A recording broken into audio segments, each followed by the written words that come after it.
Okay, welcome everybody to the Direct Care Workforce Initiative Ambassador webinar.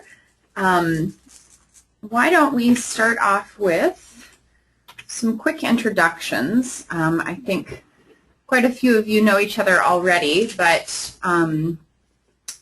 let's go in order that we appear on the names list on the webinar. So I will start, and then Cindy, I'll hand it over to you. I'm Erin Davison-Rippey. I'm with State Public Policy Group. We provide support to the Iowa Department of Public Health for the Direct Care Workforce Initiative, as many of you know. And one of our focus points is the ambassador work, but we do a lot of other outreach and kind of supporting the network and the pilot sites in a variety of ways. And I've been working with this initiative since I've been with SPPG, which is February of 2011. Cindy, do you want to tell us a little bit about yourself? I'm Cindy Raymer, and I have been on the Direct Care Initiative Education Review Committee for about a year and a half now. Yeah. And also a member of Iowa Caregivers for about 14 years, and I've been in direct care for 24. Great. All right. Jeff, do you want to tell us a little bit about yourself?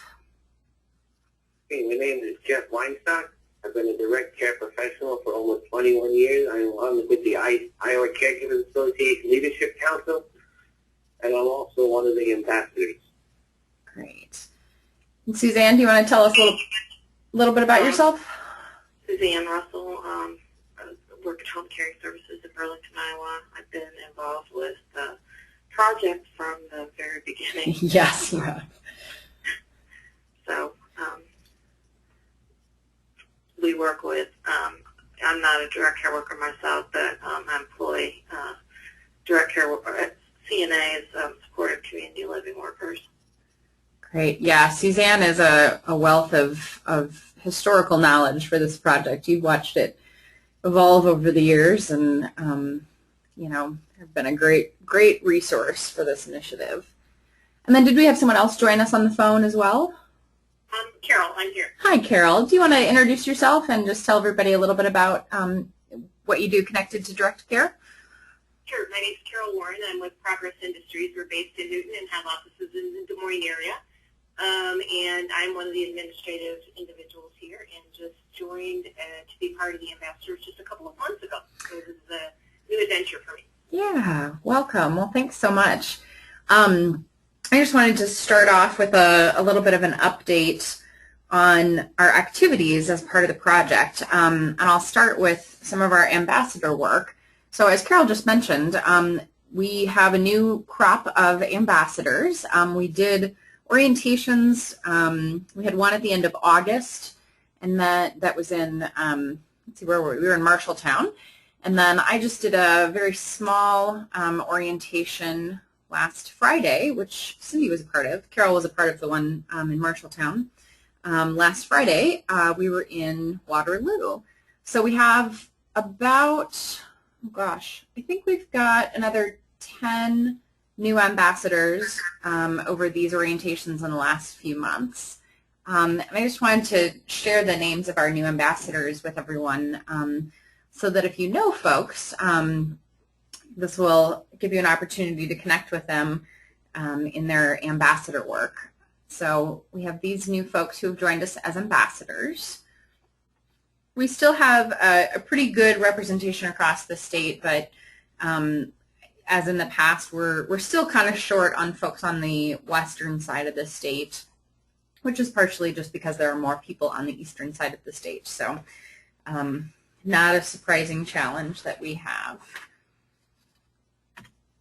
Some upcoming dates that I wanted to share with you. I am going to be doing an ambassador webinar orientation for new ambassadors. We had just a couple of folks that for one reason or another were not able to attend one of the in-person orientations. We really prefer to do the orientations in person just because there's so many details with this project. It works better if everybody's able to interact in person. But we know that everybody has different schedules and different abilities to take time off of work. So I'm going to do a webinar orientation. We've scheduled that for Friday, November 30th. So if you know of folks who are interested in applying to be an ambassador, now is a great time to have them submit that application online. And I'll send this PowerPoint out to everyone as I always do, and so you'll have the link there, and I'll put it in the body of the email as well. So we'll be able to get a few more ambassadors oriented before the end of the year. So once we get into December, that gets pretty tricky from a schedule perspective. And so wanted to let you guys know about that. First, if you know of anybody who's interested in being an ambassador, please encourage them to fill out that application and be considered for that. Also, if you are interested in being on the webinar, I'd like to invite you to participate in that. I'd love to have a couple of existing ambassadors participate in that, just to be there to kind of, give advice, be able to provide examples of some of the work that you've done as ambassadors. And also, if you're feeling like, you kind of want another refresher on the initiative, it's a good way to get those kind of basics down as well. So if you are interested in being a part of that webinar, even if you can only participate for part of the time, please feel free to do that. Let me know, and I will send you the details of how to connect to that webinar. I don't know, I have to check on our technical system. It's possible that it would be the same link that we use for this ambassador webinar for our regular monthly one, but I will check on that and I'll send you the details. I'll be able to help with that. Okay, Jeff, great. I will put you down and make sure that you get the details for that. Remind me, I might be able to. Okay, great. Yeah, it is kind of a ways off. Although it's hard to believe, I'm having a hard time coming to terms with the idea that it's almost the end of October. So I imagine the end of November will be here before we all know it. Okay. Great. And I'll send out a reminder to ambassadors too as we get a little closer, in case your schedule changes or you're still interested. So speaking of webinars, we have our monthly webinars scheduled through the end of the year, and my apologies, as I was going through the last webinar PowerPoint, I realized that I put the wrong date on the last webinar. So Suzanne, that's why you and I had different dates for this. Okay. Because I really did. I put the 22nd on our last PowerPoint, even though I had it scheduled for the 24th. So my apologies. I triple checked these dates this time. So we are scheduled for November 13th at 10 a.m. and December 12th at 2 p.m. We're going to kind of keep doing this rotating schedule of doing every other in the morning and the afternoon to try to catch folks that may work an early shift or a late shift. And as always, we do have the recordings of the webinar available, the most recent one available on our wiki. And if you're ever interested in accessing a prior recording, we just have some limited space on our storage, but I can get you the file for an older webinar if you ever have any interest in that. Just let me know. So we have the same website address for the webinar every month that you guys are joining in with today. And because we don't have the audio and the web linked, because we want to use our 800 conference line. Otherwise, you guys would have to call a number that would require you to use long distance. So you have to call in that conference line and be online if you want to view the PowerPoint. But as you know, if you're ever not connected to the internet and want to join the webinar call, just call into the conference line. You won't be able to see the slides, but you can get them after the fact. Or if you know in advance that you won't be able to join online, I can even send you the slides in advance. Okay. Any questions about webinars? Okay. No, but I see I probably won't be able to do the November 13th because that is the long-term care conference I'm supposed to help out at with a hot guy. Oh, yes. I heard about that conference. I believe Erin Drennan from IDPH is giving it's a presentation. I don't know if it's a formal presentation or it's sort of informal. We tried to squeeze her in there about the initiative. So I don't know. You've maybe connected with her already, but my guess is that she will say, hey, look, and we have Cindy here who can talk a little bit about DCP. No, I haven't talked to her yet, but I'm sure she'll find it out. Yeah. Great. Well, that'll be good to have you guys both there as a resource. Victor Palmer, who's kind of organizing that conference, is one of the ones that I'm trying to get in on that webinar orientation. He's been trying to join as an ambassador for quite a while now, and scheduling has been an issue, but we'd love to have his perspective with the community college and long-term care piece too. So Cindy, if you see Vic Palmer, say hi to him and know that he'll be joining us. Yeah, I got to get a hold of him because I wasn't sure who I was supposed to talk to, and I got a message back from Elizabeth the other day saying to get a hold of Victor, and I haven't gotten to that point yet. Yeah, great. Well, so I will be talking to him. Yeah, that's a name that I'm sure you guys will have contact in the future. Okay. And I'll be there on the 13th. Okay, great. And I'll send out a reminder before we get to that point. A little bit of an update on some of the activities that we had going on in September.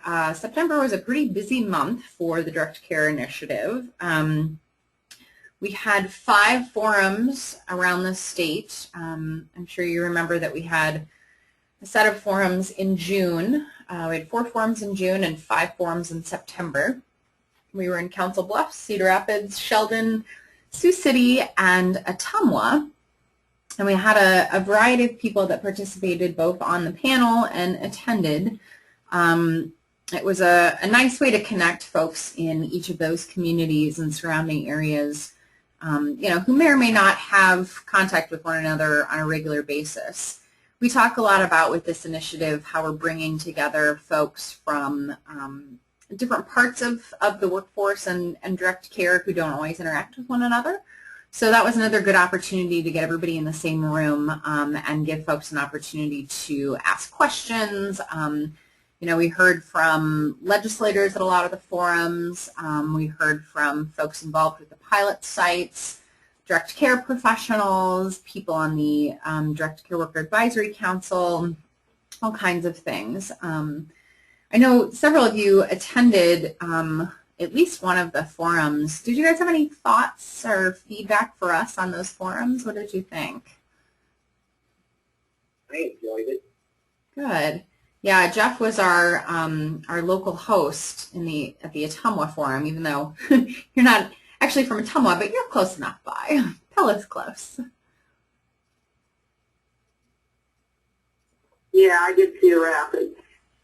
Yeah. And there were a few issues there, but hopefully we did a little explaining. I don't know if we succeeded in getting them convinced or not. But.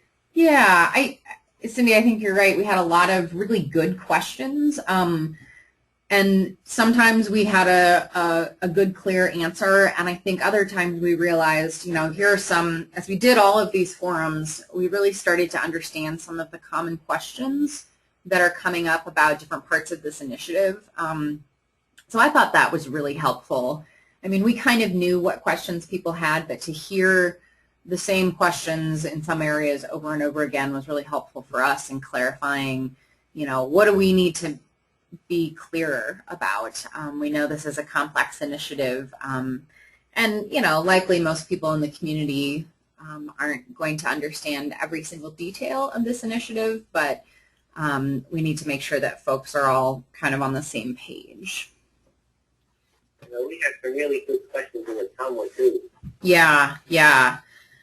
And we'll, as I mentioned in my email to everyone, and we'll get to this in a few slides, one of the really common questions was about how CNAs will interact with the council's recommendations and the proposed model. So we've actually created we're working on another diagram, and I'll show that to you guys here in a minute. But it really was interesting to hear, some of those common questions, and then, in other areas, people brought up things that we hadn't necessarily thought about before. So that was good. Okay, one of the other things that we did in September, we had the Direct Care Worker Advisory Council meeting. So the Advisory Council is the group that was created by the legislature that Suzanne co-chairs, and is the group that made the official recommendations to the legislature that we are sharing and testing through the pilots. So all of those lovely charts that we use all the time, those are the recommendations of this advisory council. We were asked by a few legislators to convene the council to give folks an opportunity to talk through some of these questions that people had and get a little more information from the advisory council to prepare legislators to go into the upcoming legislative session. So we had a lot of people at that meeting. That was, I think it was really great to see that there are so many people very interested in this issue and the work that the initiative is doing. We had, and I know a few of you were there, the conversation was fairly focused on kind of almost the CNA part of the workforce, more so than the council recommendations. Council recommendations are comprehensive of everyone in the workforce, and we had some folks at the table who spoke a lot about that. And we also we had several people from the advisory council who weren't able to attend. And so we were missing some of our key representatives from all of the parts of this workforce and industry.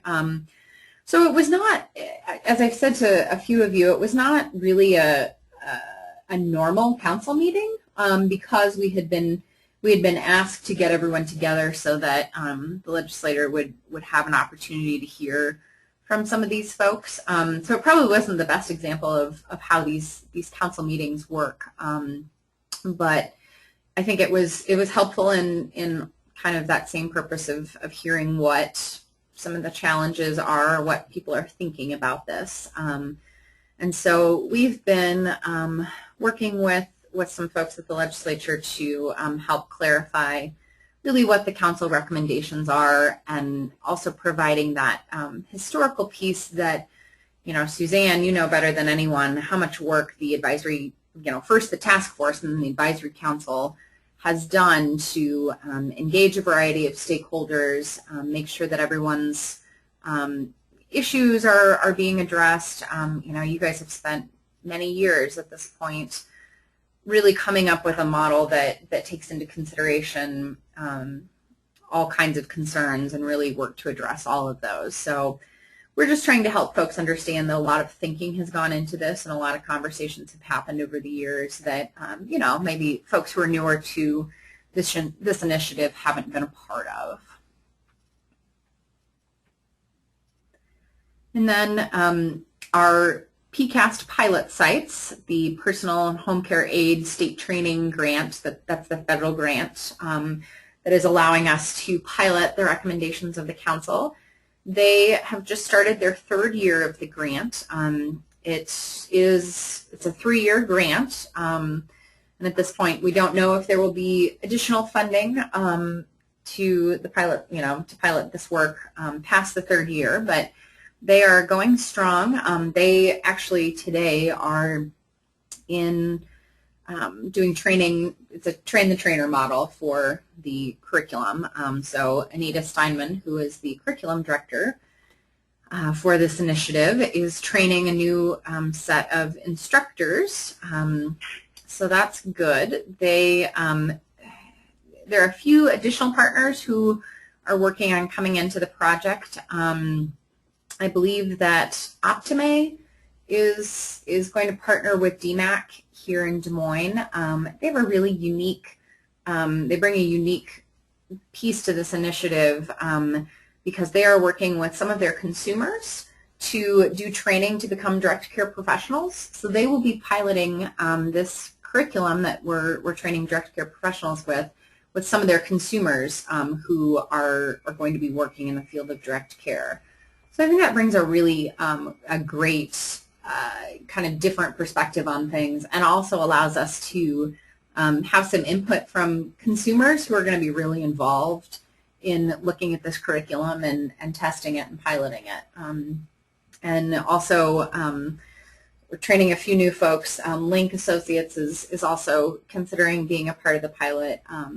So we've got some new folks coming into the project, and that's, I think, really exciting. People are really interested to be a part of the pilot and do the curriculum as well. The hope is that sometime next year, hopefully early on next year, we will be able to open up these trainings to organizations beyond the pilots, so that if agencies are interested in having people be trained as instructors, there would be that opportunity. So we will keep you posted on that.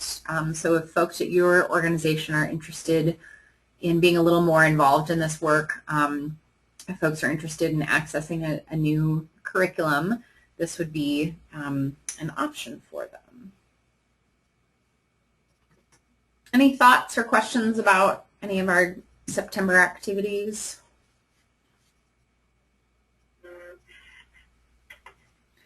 Okay. Then I want to spend a little bit of time talking about, as I was saying, the issue of how do CNAs fit into this model, or where are CNAs in this model?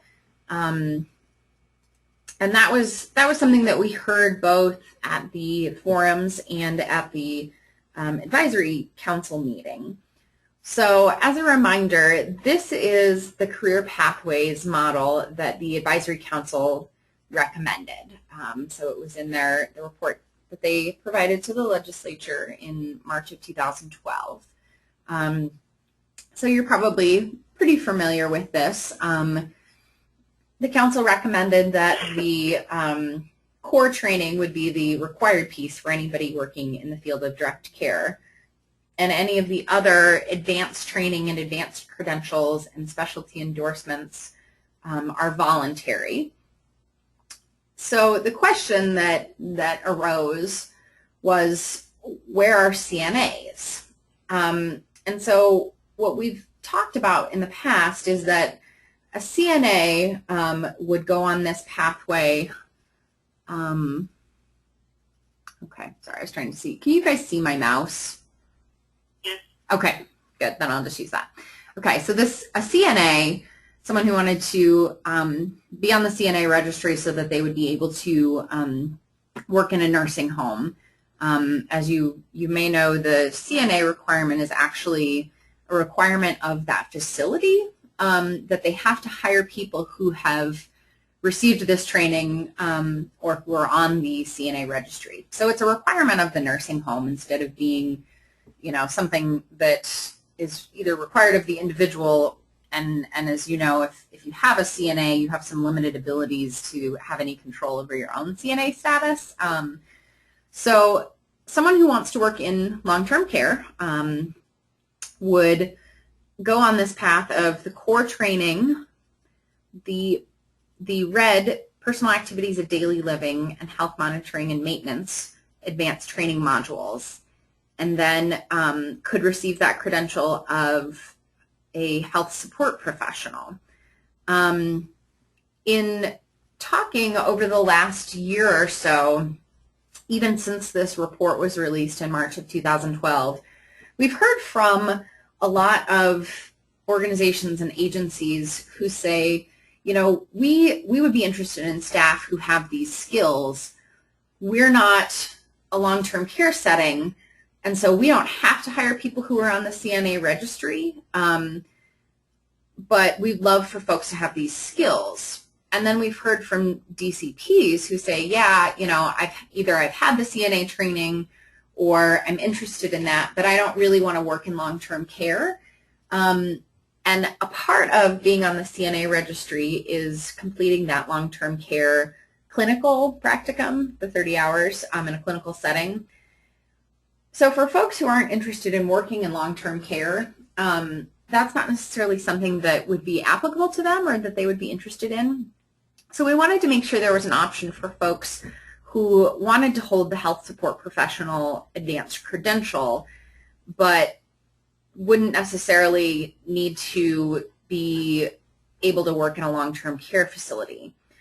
So we had a lot of conversations trying to help clarify what those different options would be, and what we've arrived at, although this is still in draft form, is this next chart that I'll show you, of looking at, essentially there are 3 pathways that someone who wants to acquire the skills of a CNA, those health support professional skills, could pursue. So this top, so across the very top here we have core, PADL, and health monitoring and maintenance. These are just descriptions of those different training modules. So for someone who, and probably a home care aide, you know, someone who's working in home care is likely to follow along this pathway. So this top pathway of health support professional. So there will be a training, the core, PADL, HMM. Essentially that is the CNA, what we now think of as the CNA training. It is being updated both through the different pilots that are going on. So it will look a little different than the current CNA training. But if you want to kind of think of it in terms of this is the CNA training, and behind the scenes you see that, okay, you know, it's core, it's PADL, and health monitoring and maintenance. So someone would take that training, then they would take the test, and then submit their application to the board for the health support professional advanced credential. And, you know, assuming that they completed the course and passed the test, they could receive the health support professional advanced credential. They have 18 hours of continuing education. Folks who are looking to hire them would know that they have those skills. But if an agency, so maybe a home care agency, that the agency isn't required to hire CNAs because of any federal law, might say, oh, we're really interested in those skills. We're looking for folks who hold a health support professional advanced credential. So another option would be this second level of someone who wants to have both that advanced credential, the HSP advanced credential, and have a CNA, be on the CNA registry, because they think, you know, I want as many options as possible. You know, I want to be able to work in a long-term care facility, but I also know that, you know, maybe I won't always work in long-term care, so I want to have that state credential that will follow me regardless of whether or not I work in a long-term care facility every 2 years. So they would take the same training, the HSP CNA training, then would also complete that long-term care clinical practicum, that being sort of the piece that differentiates them from the top line. Take that same test, make that same application to the board for the HSP advanced credential, and then they would get the HSP advanced credential, and they would also they would end up active on the CNA registry. So then the third down here, this would probably be a good fit for somebody who maybe is just interested in working in a long-term care facility and doesn't necessarily feel like, don't really need to have that advanced credential. The other option is that they would have a CNA and hold that direct care associate credential. So they would take the same HSP CNA training down here, complete that long-term care clinical practicum, same as the above one, take that same test that all three of those folks are taking, and then they would apply to the board for their direct care associate credential. So we don't know yet what the costs for the credentials are, but it's going to be a little less expensive to have the DCA, whereas the advanced credential is going to be, like maybe $10 more. And so then that person would have their direct care associate credential, so they meet the state requirements that everyone working in direct care have at least a direct care associate, and they would be active on the CNA registry, so that would meet the requirements for any long-term care facility needing to hire CNAs. They would meet that. And they would also, because they have that DCA credential, would have 6 hours of continuing education, as opposed to the other folks who have the advanced credential have 18 hours of continuing education. Now, of course, those of you who are CNAs know that CNA carries some in-service requirements to stay current on the, on your status on the CNA registry. So likely those in-service hours would work towards the 6 hours. So that's kind of the quick and fast version of this. Does this make, first of all, I want to hear from you guys. Does this make sense? Does this help explain some of the things that we've been talking about? What do you think about this diagram? It's different. Yeah. Than what we used to have. Mm-hmm. I think it's a good way to tie in the CNAs. Yeah. I'm not sure about the continuing hours on the direct care associate. I think maybe it should be more, but well, yeah. my opinion. Right.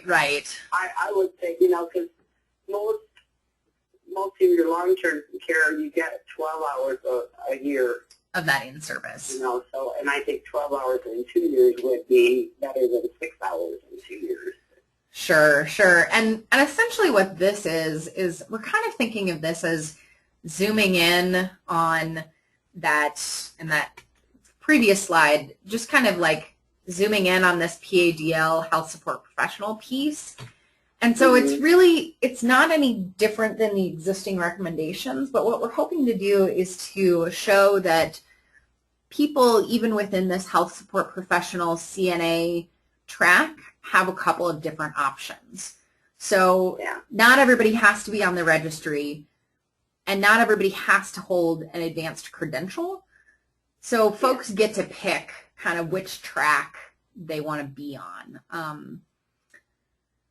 And so this is how we're trying to kind of show it in a diagram. Mm-hmm. Other thoughts on this? Is it too confusing to have?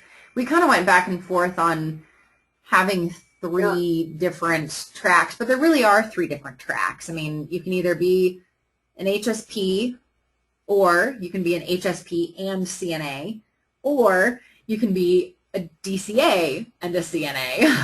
So, Yeah, I like the way you got this set up, but it makes more sense. I think it'll make more sense to other people if they can see it laid out that way. Yeah.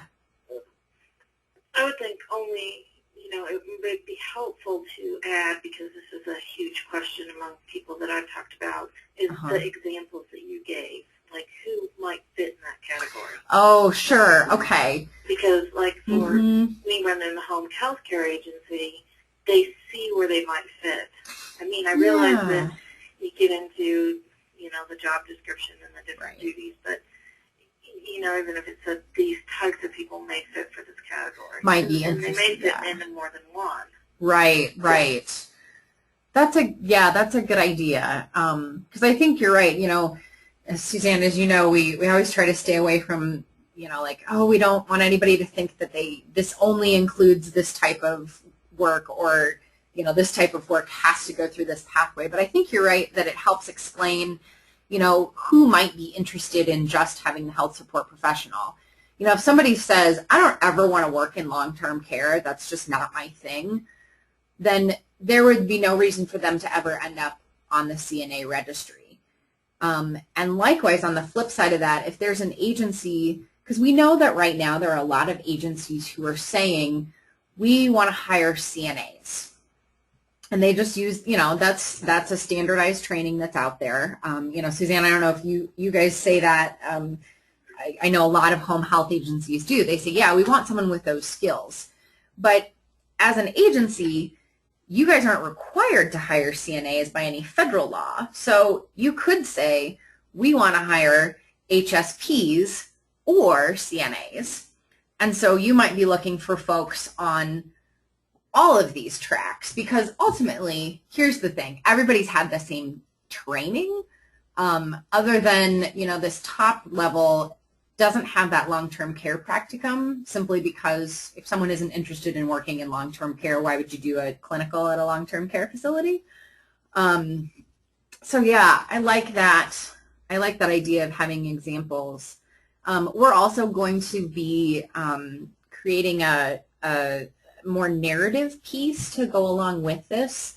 So that might be a good place to include those examples of the types of DCPs that might follow each one of these career paths. So we could have a little more narrative text to explain that.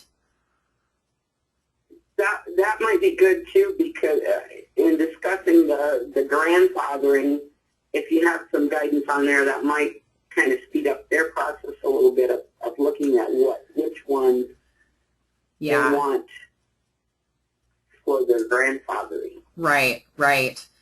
Yeah, and here's the other piece, that this is kind of getting probably more into the weeds than we need to, but right now the state of Iowa allows people to do what they call a challenge test. So anybody can walk in off the street and take the test for CNA and end up on the registry. I believe there's been some conversation that might change as they're updating the curriculum. But technically right now, anybody who takes the test ends up automatically on the CNA registry. So if nothing changed in Iowa law, actually all three of these tracks would end up, even that top tier would end up on the CNA registry, simply because they took the test. They would be looked at as a challenge test. But we're kind of ignoring that for now, because first of all, it complicates things, and we anticipate that if that's going to go away, the ability to challenge, then they wouldn't just sort of automatically end up, you know, anyone who took the test wouldn't end up on the registry automatically. So that's something else. But yeah, Cindy, you're right. Cindy and the DCP Education Review Committee have been working very extensively on the grandfathering process. So I think the work that we're doing to try to explain things to people hopefully will help people who are working on the grandfathering process identify some of those. But I know you guys spent a lot of time talking about how the CNA piece will fit into grandfathering, and, you know, how that works. So, okay. As far as I understand right now with the registry, you have to be working in long-term care to be on the registry as it stands now. Yes. We're on it for 2 years after. Yeah. Yeah, and let's see, I have to make sure I phrase it in the way that DIA, who maintains that registry, talks about it. The way that they explain it is that to be listed as active on the CNA registry, you have to work a consecutive 8-hour shift in a long-term care facility at least once every 2 years. And so right now, if someone comes, completes CNA training, you take the test, you're on the registry, then you're on the registry, you start on the registry with active status. And then if you continue to work in long-term care and, you're working, of course, probably way more than 8 hours, but you have that 8-hour shift in long-term care and you have your in-service hours, then your employer submits that information and your status remains active on the long-term or on the CNA registry. If you don't work in long-term care, so you come out of your CNA training, you take that test, you end up on the registry, you have active status listed next to your name. If within the next 2 years nobody reports that you've worked in their long-term care setting, then after that 2-year window has passed, then you're listed as inactive on the registry. You still have a CNA because you still have completed that training, but you're not active on the registry. And what that means is once you're inactive on the registry, someone from long-term care can't hire you because it doesn't meet their federal requirement to hire people who are active on the registry. So you'd have to either go back and take the class and the test again, or because Iowa has this challenge test, you could just go back and take the test. But you'd have to take the test again before you'd be active on the registry again. So that's part of what this health support professional top line tries to address, is that if you're just wanting to work in places that don't have to hire people that are active on the registry but want those skills, you have a credential that you can carry with you, and you have control over whether or not you're meeting, if you're retaining that credential because you complete your continuing education, but you're not reliant on having to work and in one environment or another in order to maintain that credential. You maintain it through continuing education and keeping current. So we haven't yet fixed, we're trying to change things on the federal level so that there wouldn't be that weird working an 8-hour shift in a long-term care setting to be on the CNA registry, but that's going to take a while, I'm sure. So hopefully in the interim this will be helpful. Okay, well, thank you guys very much for your feedback. We're going to keep working on this. This is a draft. So once this is finalized, I will let you guys know, and we'll send you out the final version, and we'll get that up on the wiki site as well. And if you think of anything else, something pops into your head later, just let me know. Okay, I'm going to move us along because I want to make sure we wrap up by 3 o'clock. Just a little bit on getting ready for the legislative session. Of course, the Advisory Council recommendations are all contingent upon the Iowa legislature passing legislation to create the Board of Direct Care Professionals. So we pay a lot of attention to kind of what's going on in the legislature. So as I'm sure anyone who owns a television or a radio knows, there are elections coming up on November 6th. I don't know about you, but I'm looking forward to not having quite so many political commercials in my life. So we'll have the election, and sometimes it takes a little while for election results to be certified, particularly for some of our state Senate and state House elections. If things are close, there might be recounts or those kinds of things.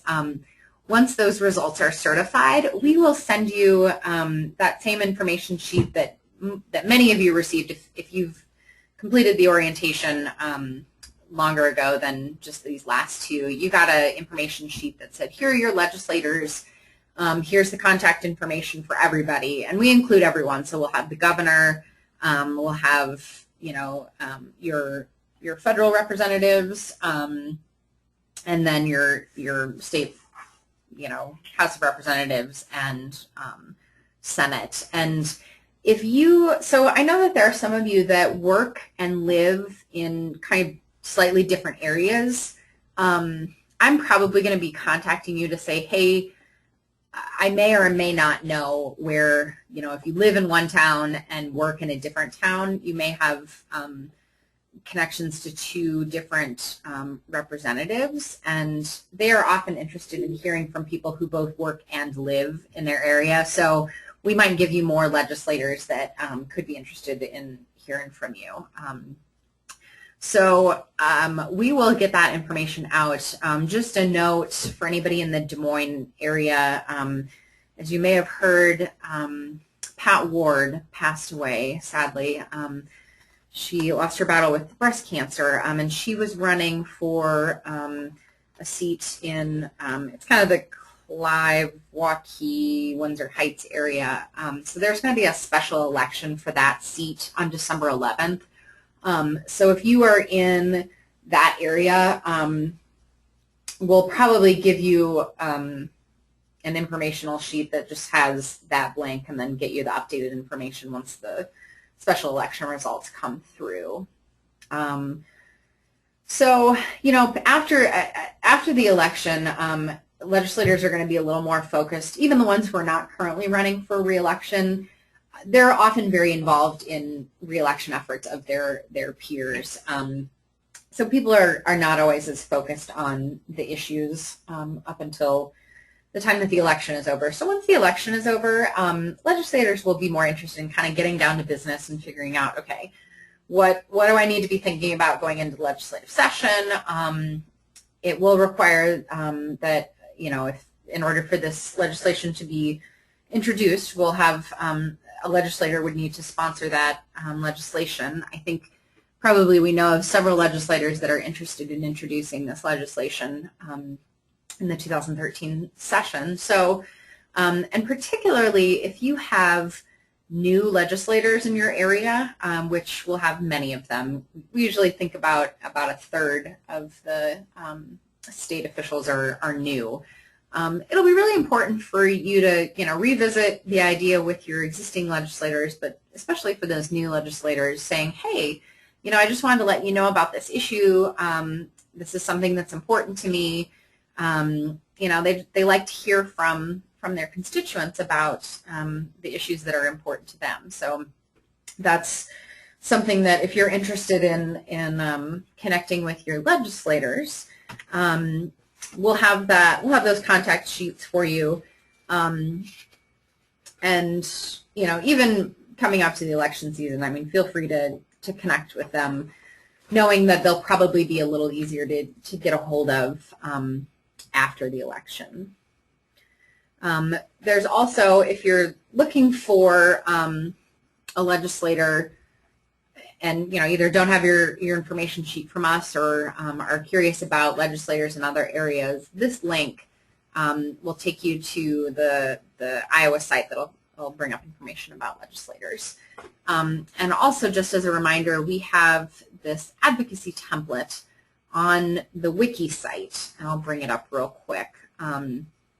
But basically, it's just a nice way to outline how you would think about a conversation with a legislator. I'm sure you guys have all heard me say this, that legislators are people too. It's someone that we have a lot of respect and reverence for, because of course they're doing a very hard job. But don't feel like it's not someone that you should talk to, because they love to hear from people. They need input from the folks that they're serving, and it's just someone that happens to have been elected to public office and is there to serve their constituents. So please feel free to always connect with any legislators, even if you don't live in their area. They still love to hear from folks. So you can think about it, yeah, go ahead, Jeff. Did somebody have something to add? I just said, yes, they do. I have been in contact with quite a few that aren't from my district. Yeah, absolutely. Because, legislators kind of think about, I represent people in my area, but also they need expertise from people who are on the ground in the field. So even if you aren't in a legislator's district, they can still look to you as an expert on these issues. So this advocacy template just sort of lays. Make decisions in my area because things are changing. Yeah, yeah. Particularly with redistricting, it kind of things will change a lot more this year than they do in some years past because people are in have different constituents now than they did before, which sometimes changes the makeup of who's elected. Yep. So feel free to use this advocacy template either in, thinking about how you would have a conversation with someone or even in composing an email or a letter. And that's on the wiki, and I will also attach that to the email that I send out with this PowerPoint presentation. Okay. So just one other question for you guys. We have been asked by a few people, folks have been saying, hey, how do I connect with, or how do I find out if I have an ambassador in my area? And we have not, we've sort of, tried to connect you guys individually with folks if we know of someone in your area that's interested in talking to an ambassador.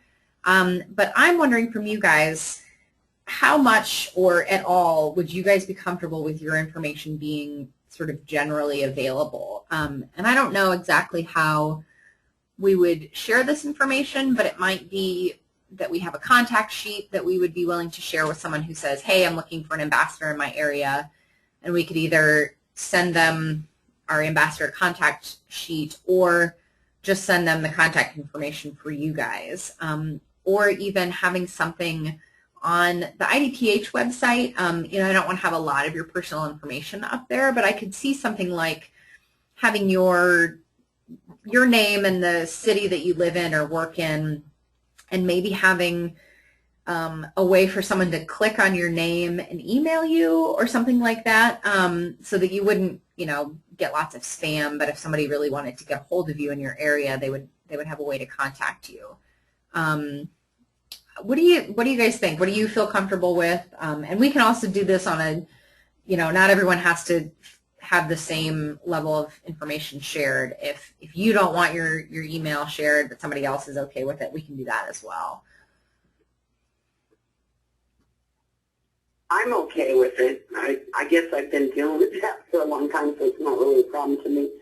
Yeah. I'd be even interested in having a small quantity of cards, maybe. Oh, yeah. That's a good idea. Okay. Kind of like having business cards. Mm-hmm. Okay. I like that idea. I'd not go with a real big quantity because I asked for more for ICA and then the address and everything changed and my cards aren't any good anymore. Right. Yeah. Well, and we could print, they make those, pop-out business cards that we could just print on our printer here. And so we could do pretty limited quantities to give to you guys. That's a good idea. I like that. Yeah, and if you just put name and maybe city and email address, that would, and phone number probably too, yeah. Yeah. Well, and what I could do is I could contact everybody individually and say, hey, first of all, do you want business cards for, as an ambassador? And secondly, what do you want on there? And so everybody could decide what they want on their business card. Uh-huh. Okay. I like that. That's a good idea. Okay. So that is one good strategy. How about the website? So if we were to put something on the IDPH website, what do you guys think people would generally, if we sort of thought, okay, for everybody we're going to pretty much have X, Y, and Z, and then if people want more or less, they can say yes or no. Yeah. Do you think the name, city name, and email, and then not have the phone number anywhere? And if someone wants a phone number, they can. I probably would. Have them request the phone number. Email, that's not as big a deal. Okay. But I think I'd want them to request the phone number. Not that I have a problem with it, but I don't want everyone to have my phone number. Right. Exactly. I feel the same way. Okay. Yeah. Okay.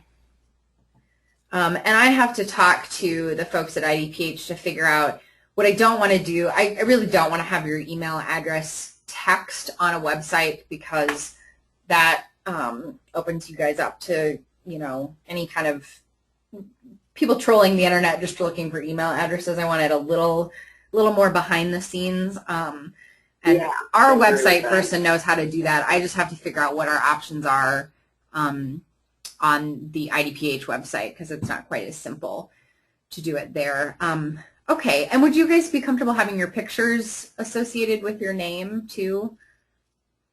If we've taken pictures of most of you, although I just realized I didn't do that, Cindy, at our last training. Whoops. Yeah, that's okay. Yeah. Okay. There's one that I have on Facebook that's probably the one that I like the best. Yeah.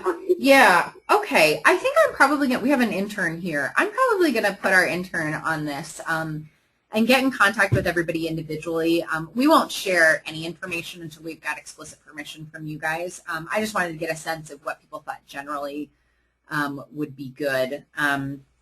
Okay. So I will have Emily Lee is our intern. I will have her start contacting everyone and say, you know, are you interested in business cards? If so, what would you like on there? And then what information would you be comfortable sharing on the website? Can we have your email address behind the scenes? And if you are interested in having your picture, do you want us to use a picture we have, or do you want to send in a picture? Because I think it helps people to put a face to a name too as they're looking at, you know, folks in their area. I think it's nice to have that. I don't know if any of you guys have been on our SPBG website, but we get a lot of web traffic to our little staff bio section. And we hear from people oftentimes that they feel like they get to know us through our website, even if they don't know us very well or haven't met us before. So I think it might help you guys in connecting with folks, that they might feel a little more connected to you if they put a face with a name before even meeting you. Mhm. Oh, great. Okay, so I'm going to skip the frequently asked questions, other than to say, if you guys are hearing kind of the same, as you're having conversations with people, if the same questions kind of keep popping up over and over again, feel free to always shoot that information to me and say, hey, Erin, I'm getting a lot of questions around this one topic. And that helps us, you know, maybe we need to put out a one-pager or try to come up with a diagram like we did for the CNA stuff. So I'm always looking for more information about that. And other than that, if you have questions, please always feel free to contact me. I try to keep up on all my emails, but that's my office number. You guys all also have my cell phone number. It's on the my signature of my email. So always feel free to contact me, and I will either try to answer your question or figure out how to answer your question.